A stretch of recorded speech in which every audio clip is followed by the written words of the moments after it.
Well, welcome, welcome. Oh, it's so great to see the range of where everyone is. I know we've already got multiple time zones in here. For those of you whom I haven't met before, my name is Nathan Shara. I'm a teacher here at Strozzi Institute, and really glad to have this chance to practice with you this morning. As you have probably heard, our topic, our theme for this morning is really finding the still point inside of chaos. And I know for many of us, these have been in some ways chaotic times. Certainly there's a lot of unknown. And one of the real resources of embodied practice is that we can keep finding ways to center ourselves, to come back to a place inside of ourselves that doesn't change even as everything around us changes. And especially in this kind of broader political moment, the conditions that we're in, part of what we're going to be exploring today is how do we center on our values, and values distinct from a nice poster on the wall with a motivating word or two, and really values as a sense of our most deeply felt principles. And often we can have ideas about what we value, and then under pressure or as stress gets turned up, that's really the place where we find ourselves going off course or acting in ways that aren't aligned with our vision or our hopes for the world. And certainly we can see that in our intimate spheres of life, as well as on the much kind of broader social and political stage. And some of what we'll be working with is really from a body up orientation. How do we build our capacity to tolerate a wide range of emotions and feelings and experience, and keep coming back to a steady place and to make choices from there. So just to begin, if you haven't already, please go ahead and add into the chat where you're calling in from. And I want to invite us to center together. And you're welcome to stay seated for this, or if it works for your body, to come up to standing. I'm going to stand and just shift so you all can see more of me.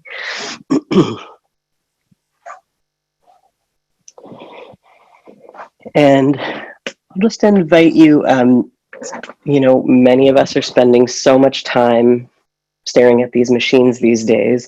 If it would let you be more connected to yourself, go ahead and orient towards a window, towards a piece of art or a plant in your space, something beautiful to you. Or if it's resourcing for you to get to see all of the people in this community of practice this morning, feel free to go ahead and include us on the computer screen. But really, we're going to practice centering to keep building a body that can be present, open, connected, and on purpose. And really this as kind of a ground for finding our values, identifying what it is we care about, and touching into those values and principles over and again. So just to begin, I'll invite you to take a little bit of your attention off of me and turn that into you. And really the most direct route to bringing ourselves present is focusing on our sensations, temperature, pressure, and movement. So as you turn your attention, your breath inward, let yourself feel for where in your body is more warm or more cool, more active or more still, more tight or more slack. And part of the gift of this language of sensation is it's really values neutral. Right? Warmer is not better than cooler. Slack isn't better or worse than tight. And we just get to start by noticing what is. And I'm going to invite you to bring a hand just below your belly button to the gravitational center of the human body. And let your breath drop there, your attention. And you're welcome to keep the hand here or just let it drop back to your side. And we'll take a moment from here to center in our length together. And we can do that by relaxing along our vertical line, letting the shoulder blades relax down towards your back pockets or towards the floor. Relaxing the jaw, softening the eyes, unlocking your knees. And at the same time that we're settling down, we're also lengthening along our vertical line towards the sky. And doing that without efforting or pushing up, but really filling into your full length. Seeing if with each breath you can make a little bit more space along your spine. And we say this vertical axis of length keeps training our human dignity, right? Our own sense of our worth and our ability to dignify others from a values kind of viewpoint. The capacity to hold one another in dignity has a very visceral, literal place to keep building that muscle. From length, let's bring our attention into width, and you can shift side to side between your hips, between your feet, finding a good balance left to right.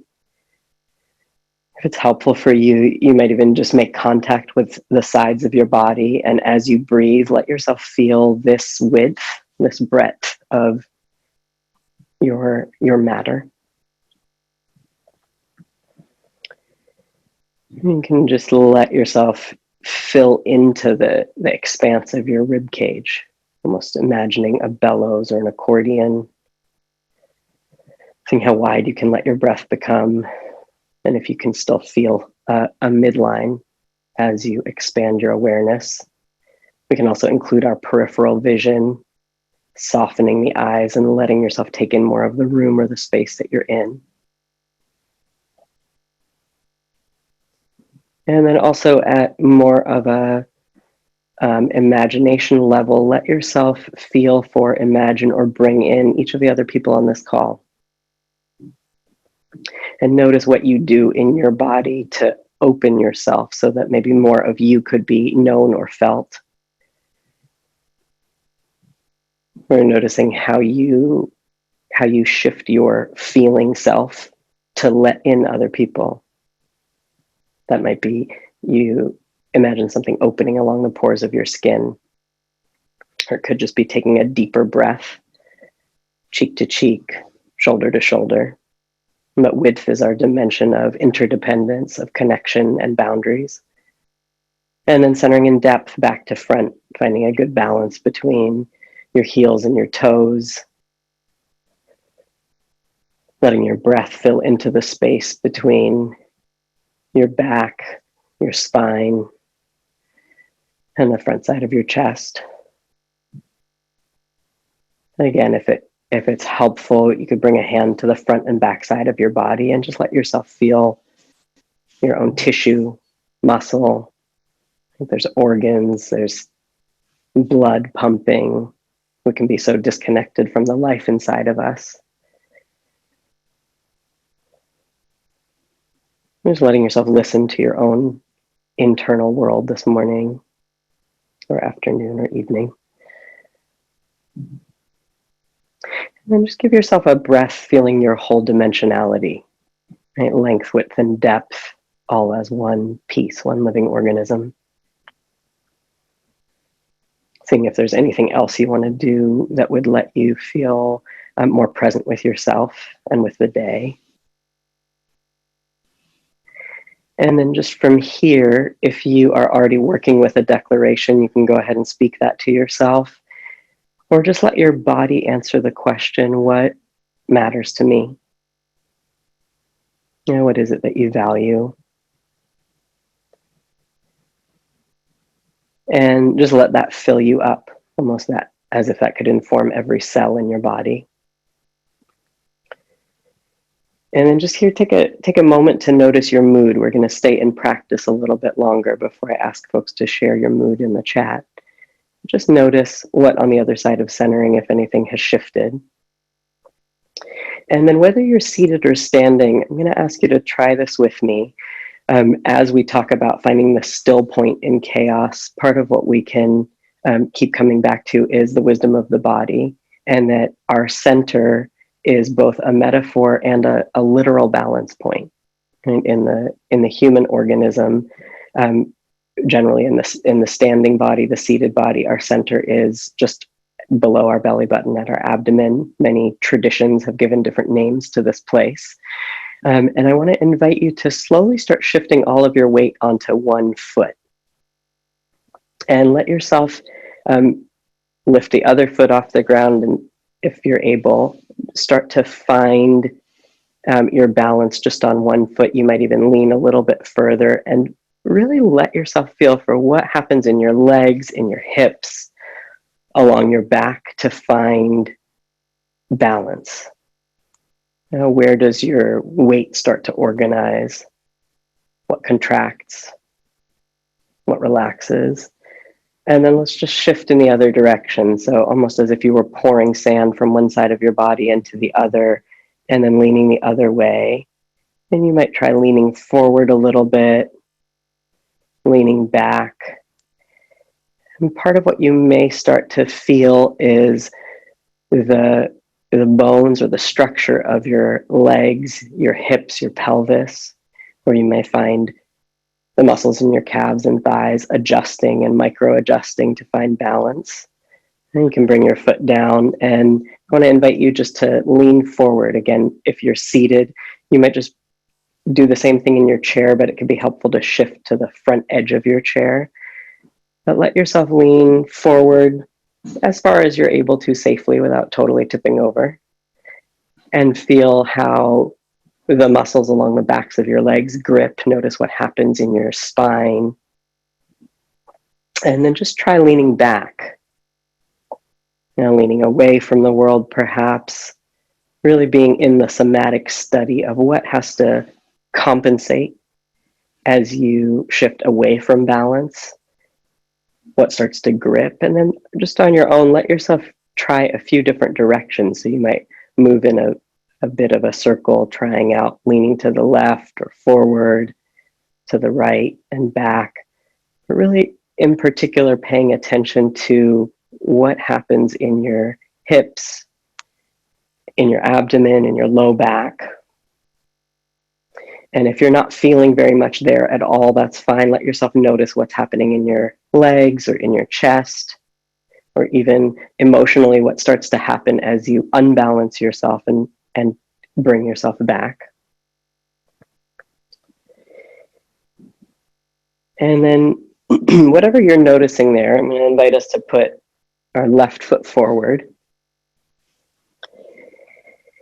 And if any of that exploration pulled you up or had brought your breath higher in your chest, just take a moment to let your breath drop, to settle your weight back down into your feet.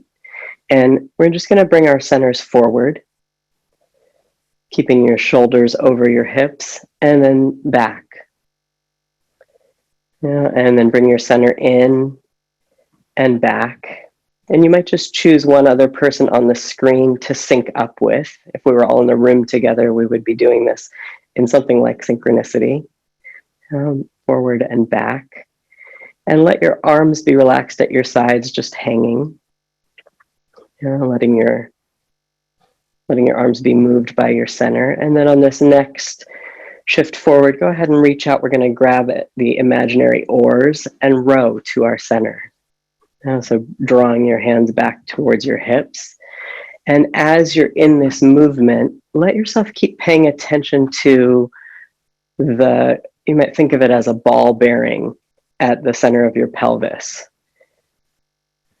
And so the movement is initiating really from your legs, your feet, your base, more so than your shoulders. And in a moment, when I say change, you'll bring your right foot forward and your left foot back. And change. And let yourself notice what happens in that transition. And part of what we're going to keep training is that this place of center stays steady. And change again. And change. And go ahead and change every time.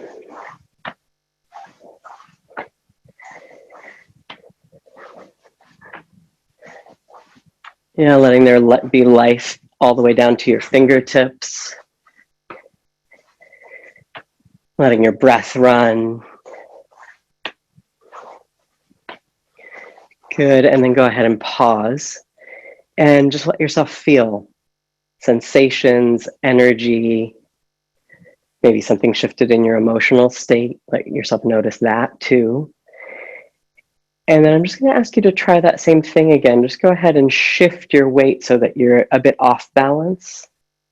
And let yourself notice, is anything more available, or does anything feel different in feeling your own balance point? And you might try leaning back again. And often as we increase movement, increase breath, there's more sensation running. And we want to practice finding balance, finding our center, even with an increase in intensity, an increase in aliveness.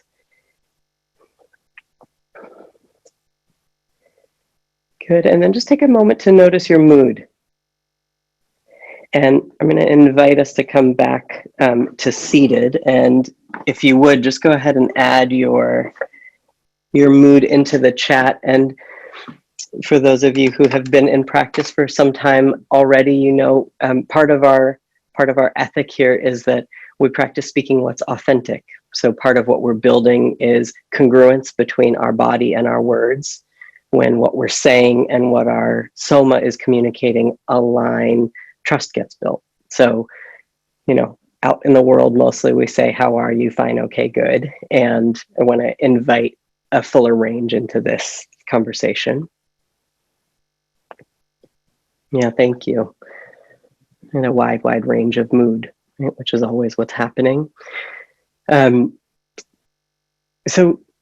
in this exploration, I mean, this is a very kind of stripped down way to start looking at where in our body we come back to. And as we're in centering practice, part of what we're training is that we have a more and more reliable place to come back to.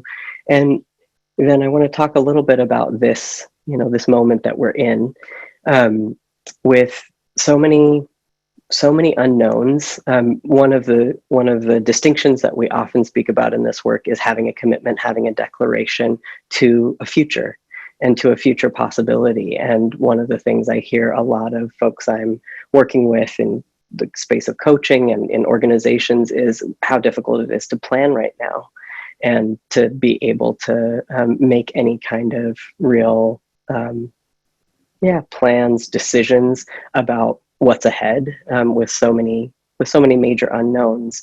And part of what I wanted to keep bringing us back to is, at the same time, we are all still making choices, right? And often what can happen when we are overwhelmed or in times of uncertainty is that we can either collapse away from our sense of our agency or our choosing, and we can feel at the mercy of conditions. We can feel like everything is happening to us, and we just get swept along and find ourselves perhaps in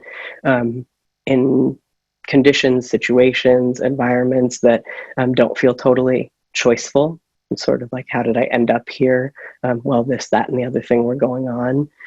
Or we can end up sort of bracing or hunkering down to try and control whatever we can in the midst of so much powerlessness. And certainly there can be empowerment in making centered choices. And I want to differentiate that from the kind of rigidity or bracing decision making that I'm talking about. Often will either collapse under the weight of the unknown, or we'll try and force something just for the sense of being able to, you know, choose.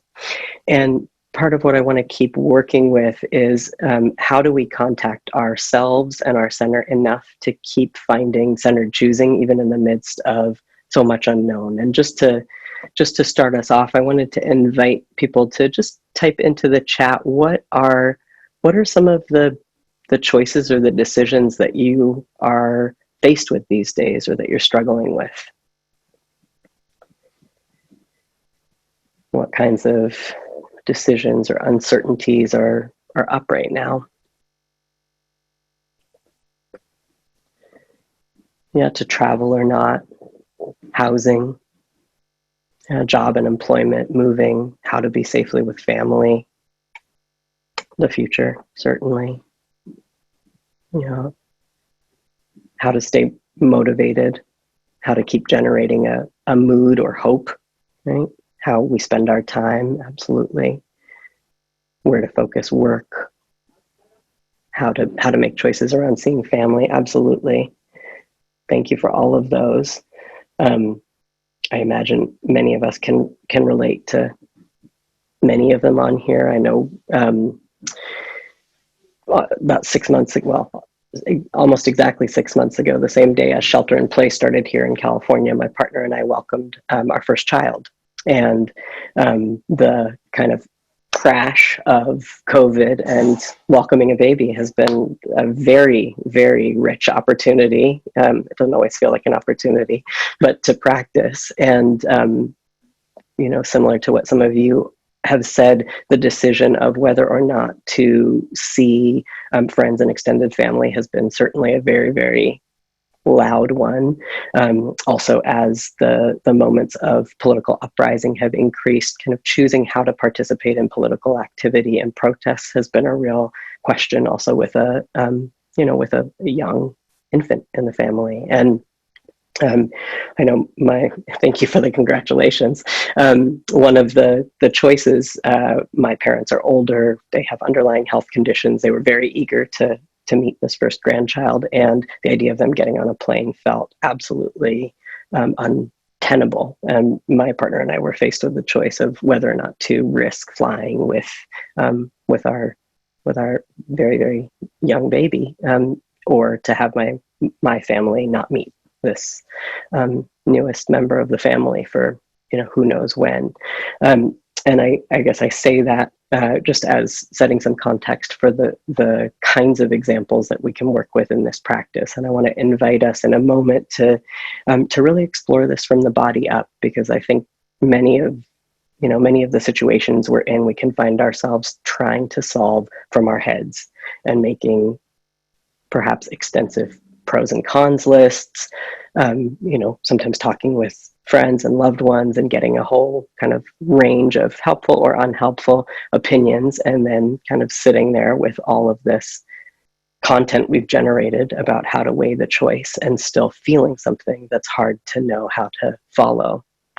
And what I want to do today in practice is to keep building our distinction of how do we listen to what's true for us, and how do we come back to a place of agency and choosing, even in times when decisions that we didn't maybe even have to think about very hard a few months ago suddenly feel very fraught.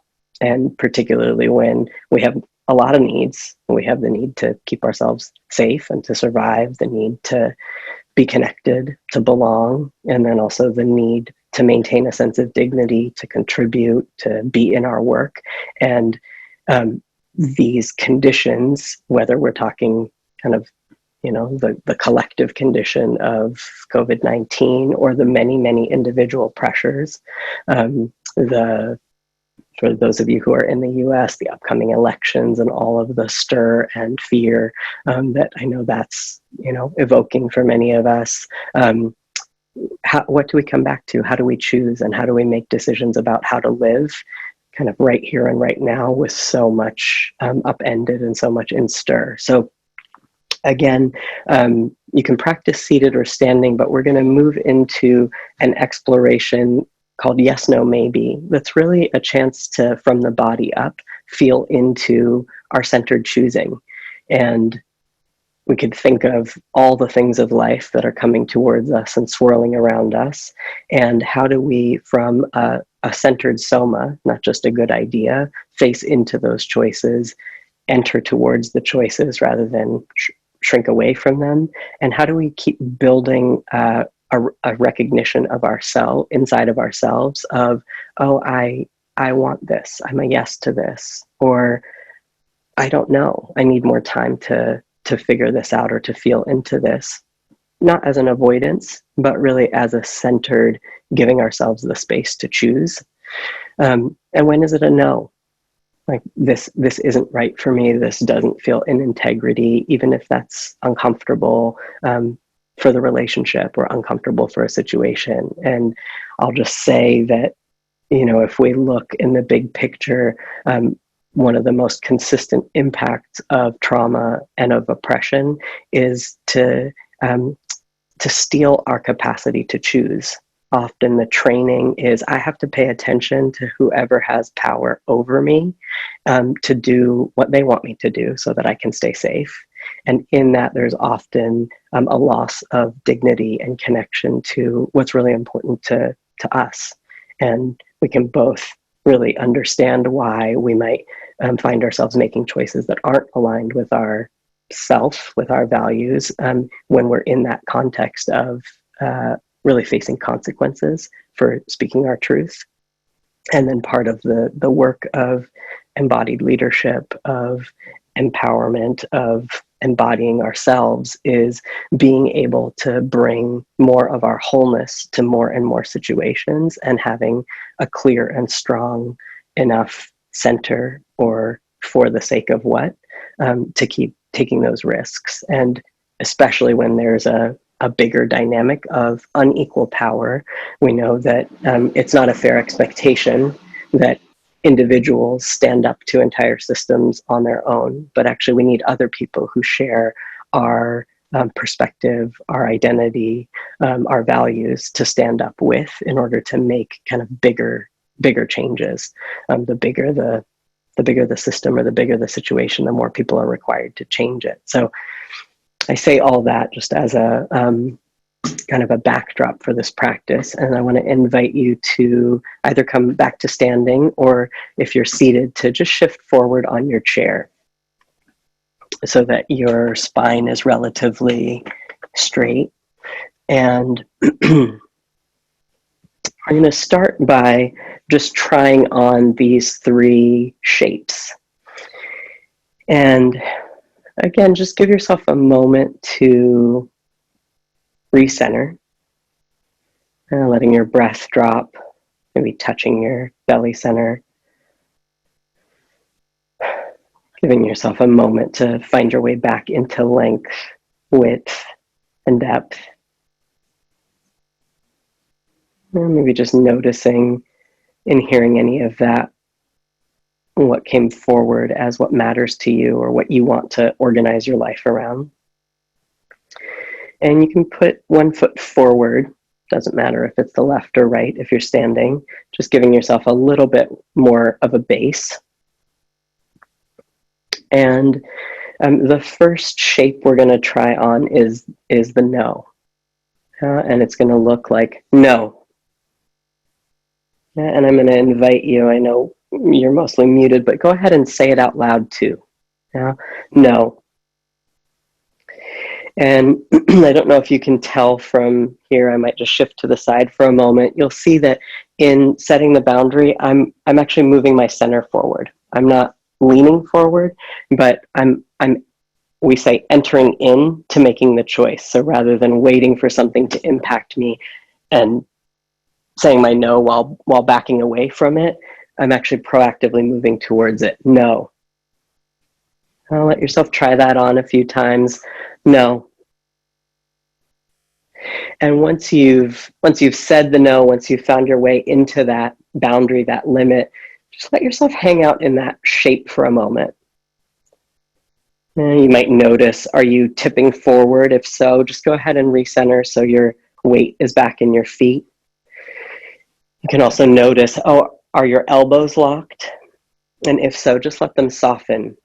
Our boundary is actually firmer when it has a little bit of give to it rather than being completely rigid. No. And you might also notice that there may be emotions or stories rushing forward about declines, about no's, either times that you didn't say a no or didn't have a boundary, or it might also evoke times of receiving a no that was difficult or painful. You can just let that go for a moment, let whatever might be present for you, just let yourself notice that. And then again, you can have one foot forward. The second shape or the second kind of move we're going to work with is maybe. And in this, my palms are facing down, my arms are extended out in front of me. Now my elbows are still soft. I kind of think of this like preparing to draw a circle around myself. So you don't need to do that, but yeah, maybe. And let yourself again, just try that on a few times, speaking the word and really letting yourself feel, how is that for you? Maybe. Maybe. And I think maybe is often an option that gets talked about less. We talk about yes and no quite a lot. And maybe sometimes gets a bad rap, gets kind of considered indecisive or wishy-washy. And I just want to offer that maybe can be a very centered way of giving ourselves the time and space to come to a centered decision. Right? Maybe could be, I need some more time. I can give you a call back tomorrow afternoon and let you know. Right? Or just give me 5 minutes. Maybe. But actually dignifying ourselves and the relationship enough to give a decision the time and space that it requires. And then the last one is going to look like this. Yes. Now the arms are open, palms are open with your thumb facing out. And I'm still in my length, width, and depth. This isn't capitulation or giving ourselves over. And just inside of this shape, yes, give yourself a moment to really purposefully let your chest soften, let your belly soften. And if this doesn't sound too odd, imagine letting the whole space in front of you become receptive. Or you might just imagine you're seeing a loved one after a long time and they're walking towards you. Yes. Let yourself try that on a couple more times. Yes.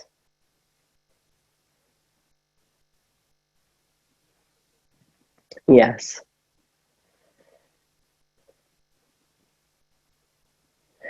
And I just want to invite a few people to share. What are you noticing in that? And you can go ahead and type it into the chat.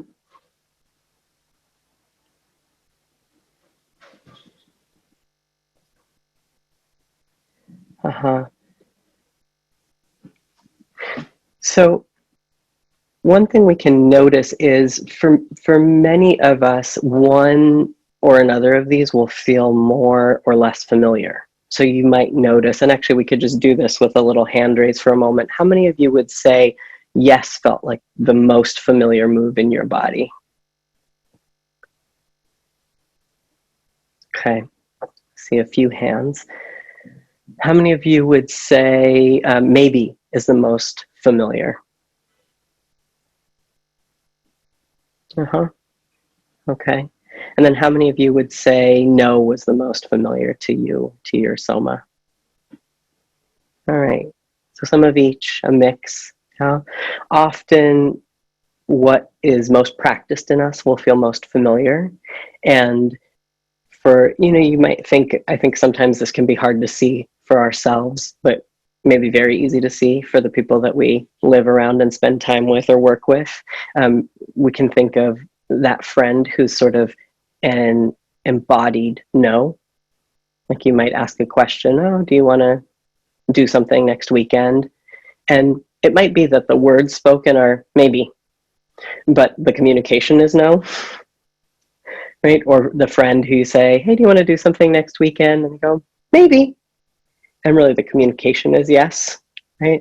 Our maybes can really tip either way. And you may notice for yourself that you have an automatic response to many, many situations. It could be that you're somebody who tends to say yes before you've even had a chance to feel into the decision, right? And then you find yourself having overcommitted to work, to projects, to hangouts, to time with people, and then you're in that situation going, why did I say yes to this? Or for others of you, you may notice that you're more of an automatic no to things, that a question comes, a request comes, and you've declined it before you've even had a chance to consider whether there might be an opportunity in it or if it fits with your commitments. And then for some of you, there might be also more of an automatic maybe, which can be postponing a decision, right? And then the uncentered version of that can be, and then never arriving at the decision or looping back, but kind of saying maybe almost to leave the options open or not to upset anyone, perhaps. And what I want to posit here is that building a centered range here of yes, no, and maybe makes each of these options more trustworthy.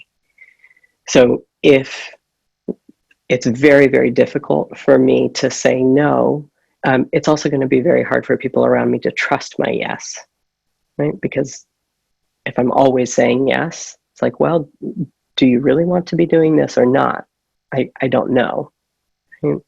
And in this, again, moment of so much unclarity or uncertainty, and really, just from what you all shared in the chat, really, really big, significant life questions, right? What to do about where you live, whether or not to cancel a lease, whether or not to move away from where you've been living, perhaps because of the impacts of the fires or any of the many things that are happening in our world right now.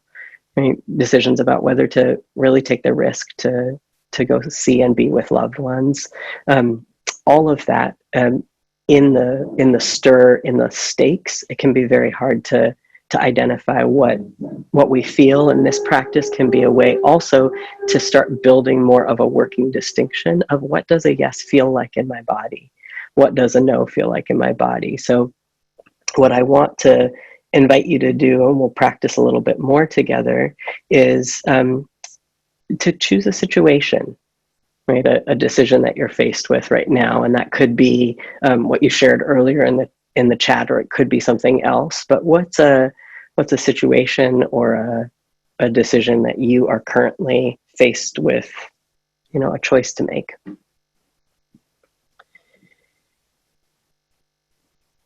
And again, I'm going to invite you to stand and feel into this. Again, you're welcome to practice seated as well.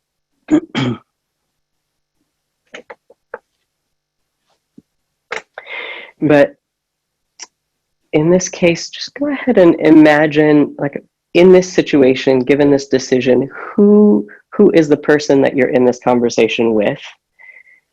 Or what, if you were to name kind of a phrase or a sentence that really encapsulates this decision, how would you articulate that? Is that, so are you gonna stay in this home, or buy the plane ticket or not? Right? Something that lets the choice point of it be potent or be felt.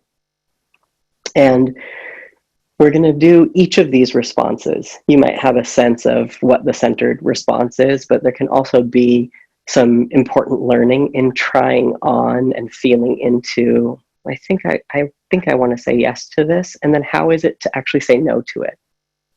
What does that feel like? So again, just let yourself identify what is that choice or that situation. And then if we were in person together, you would each be with a partner, and your partner would speak that question and walk towards you, and you would try on one of these shapes.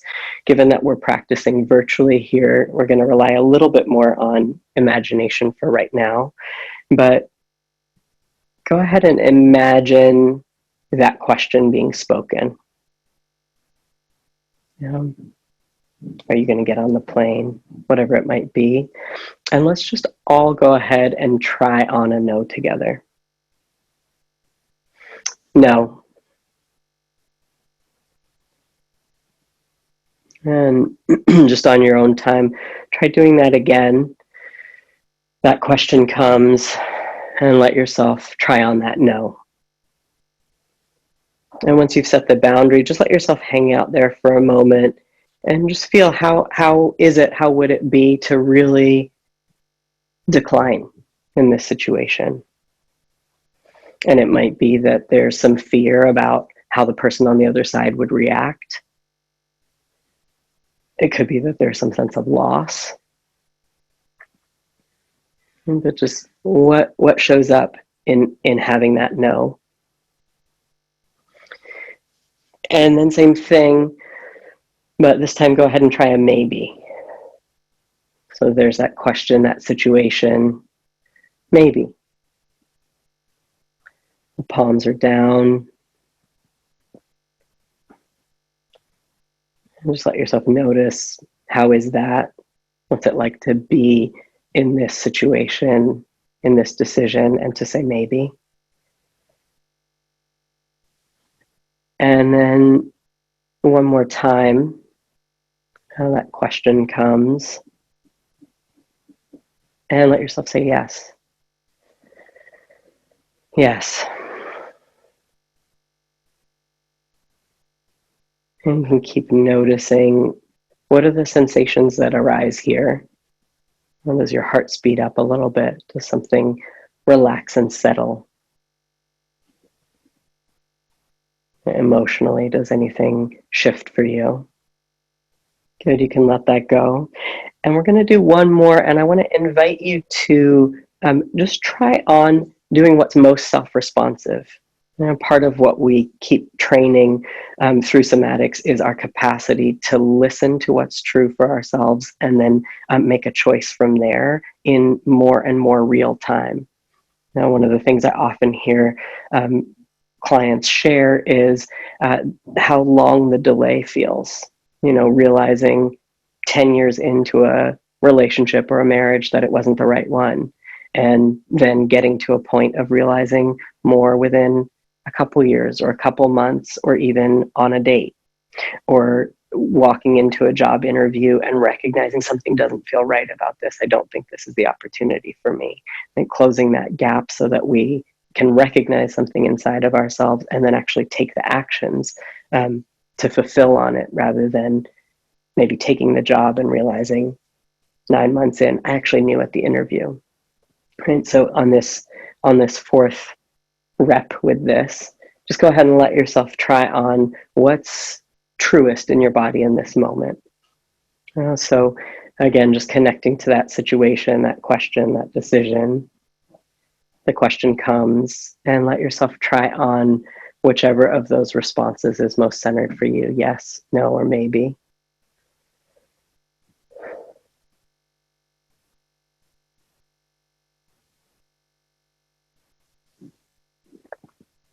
Whatever it is for you, and let yourself feel that. And then I want to invite us to come back and just welcome any comments here.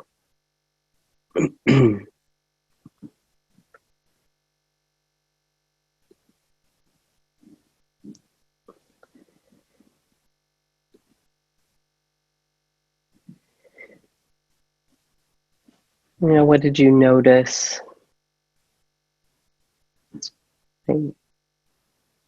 Yeah, I'm seeing a few people say there was a very loud communication from your body.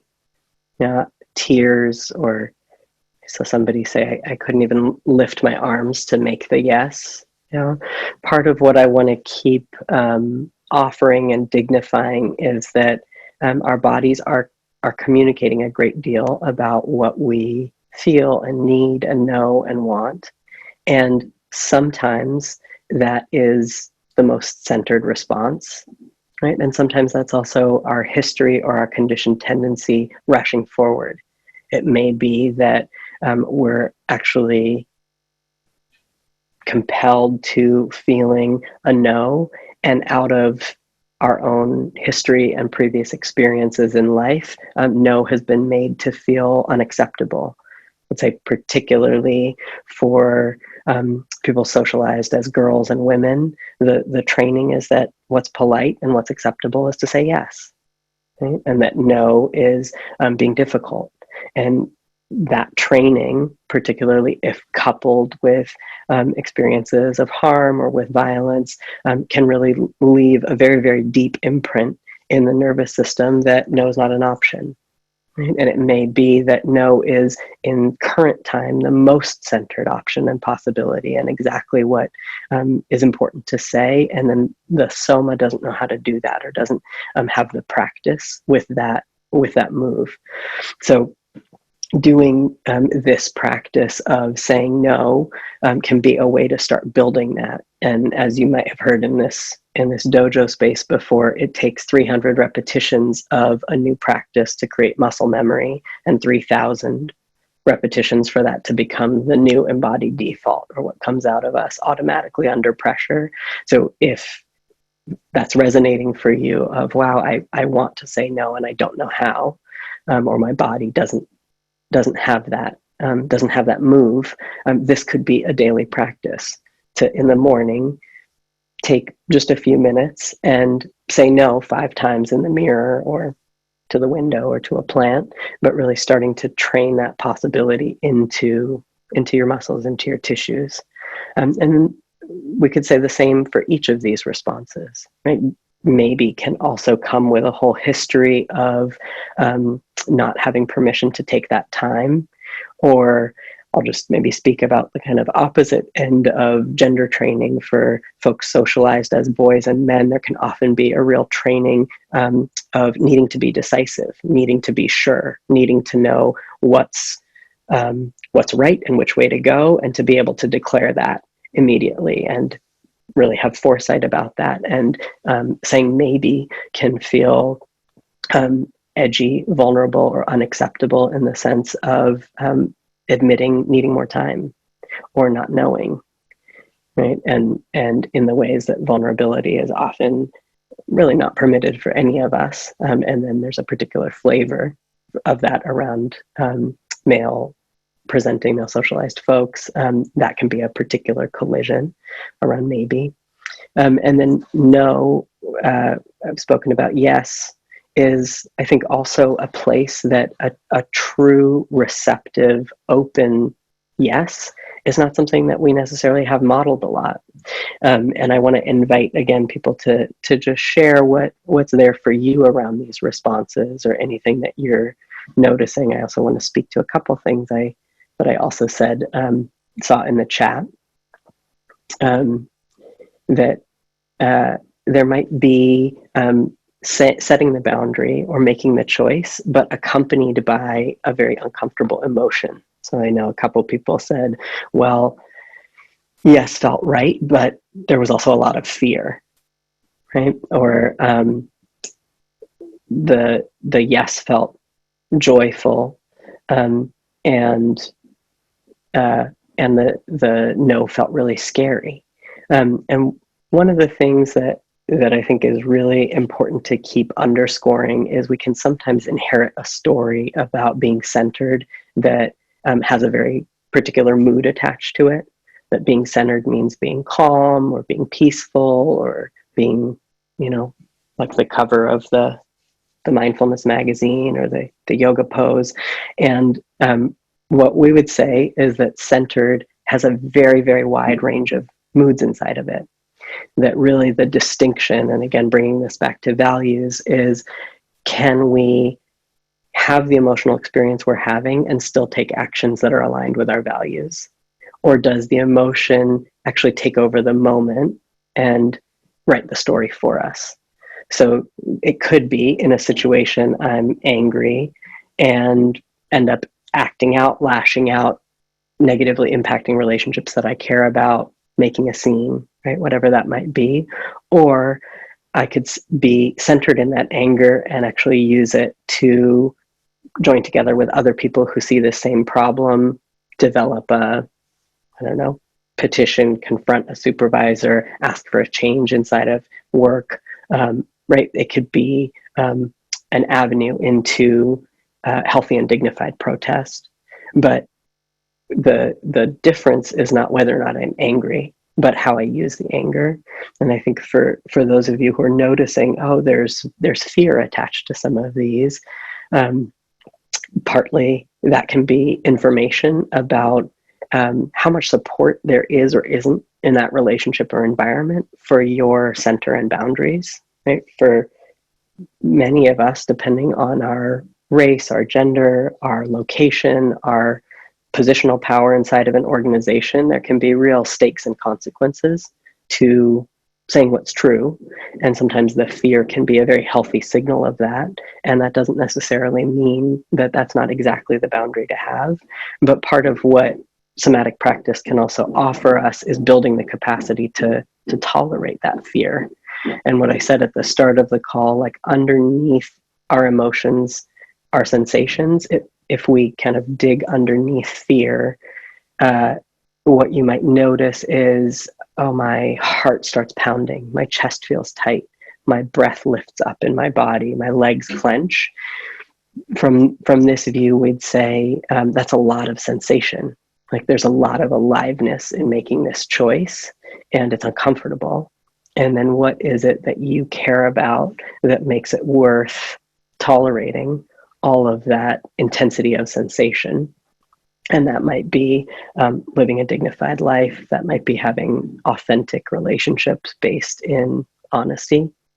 Right? We might each have our own answers to that. That might be being a stand for justice, or showing up in solidarity and allyship to people who are more impacted than we are, right? But whatever that is, being able to identify, no, for the sake of this value, this principle, I'm going to hang with all of this buzzing in my arms or tightness in my chest. And I know it can sound a little trivial almost when we describe it that way, like, oh, some buzzing. What's so difficult about that?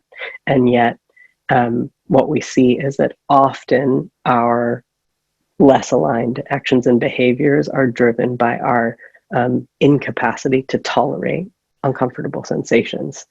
So we want to keep building that muscle.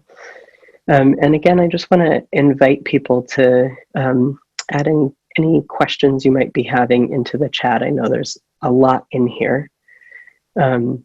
And there's, just from what I've seen so far, a real range of experience people are having. And just know it may be that this content is highly evocative for you. For some people, it might be bringing up, memories or experiences of really not having gotten to have a boundary, or of trying to say no and that not being respected is one that often comes up around this practice. And I would just really encourage and invite you to give yourself some time to attend to those emotions. And it might also be that for some of you, you're going, I'm not feeling very much. I did the yes, I did the no, I did the maybe. And that's fine too. Now, one of the things that can often be the case, if that's what you're noticing, is having really developed a soma of handling things, of getting through, or of learning to kind of turn down the dial on sensation to be able to function and keep things going. And that can be a really adaptive and useful set of competencies to have embodied. And then often what can sometimes come with that is, over time, blunting our capacity to feel or feel for people who are having perhaps more complex or emotionally textured experience of something, or it dulling our empathy in certain ways. And I don't say that like universally, but often if what we've learned is to contain or to shut down sensation, part of the learning in here can be to start building more differentiation around what we want or need or like, because that can often go with, well, I'm fine most of the time. Thai food or Chinese, I don't really care, whatever you want.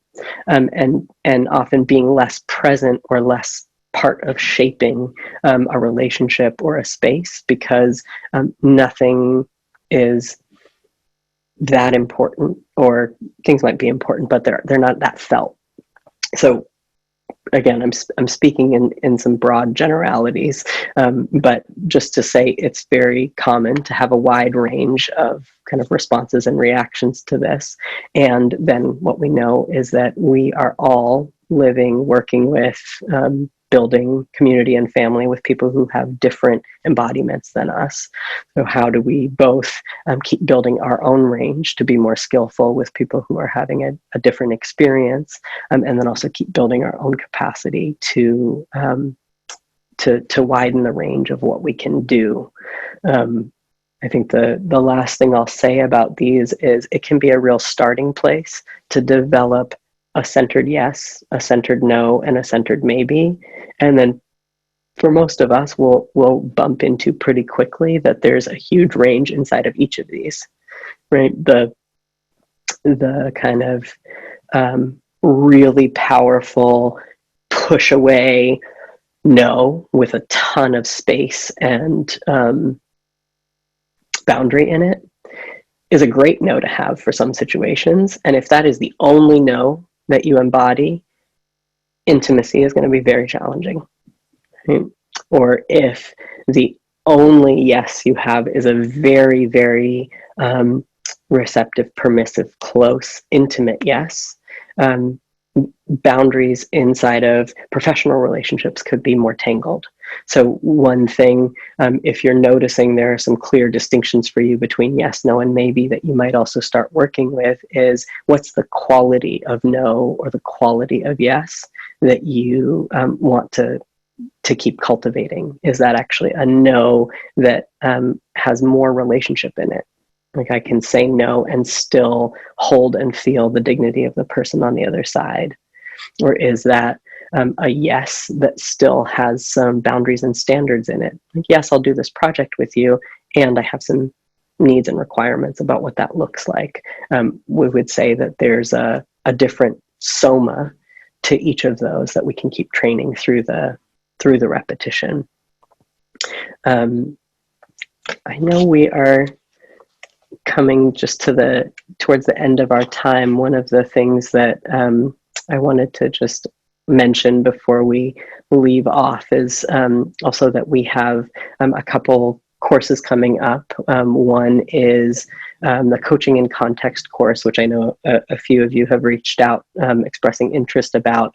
The kind of theme of that course is particularly for coaches, but on holding more complexity and dignity around the model we call sites of shaping, sites of change, and really bringing more consciousness around race, class, gender, other differences in power into the coaching relationship in a skillful way. I know certainly many people who are reaching out to SI right now are saying, I have these principles, I have these values of how I want to show up, and then what I actually do or know how to do is very limited. And in that space, asking the questions of, or even asking into someone's experience can send people into a conditioned tendency, right, or into history. And part of what we'll be working with is in an embodied way, how do we keep practicing holding a space that invites the wholeness of our clients, and really understands the social locations that we are coming from and how that is embodied, not just a set of ideas. That is a 5-week course, and then Salinas, I'm just remembering, I think there was another course and I'm not finding the note about it, but I just wanted to invite you to come on and share about it. Thanks, Nathan.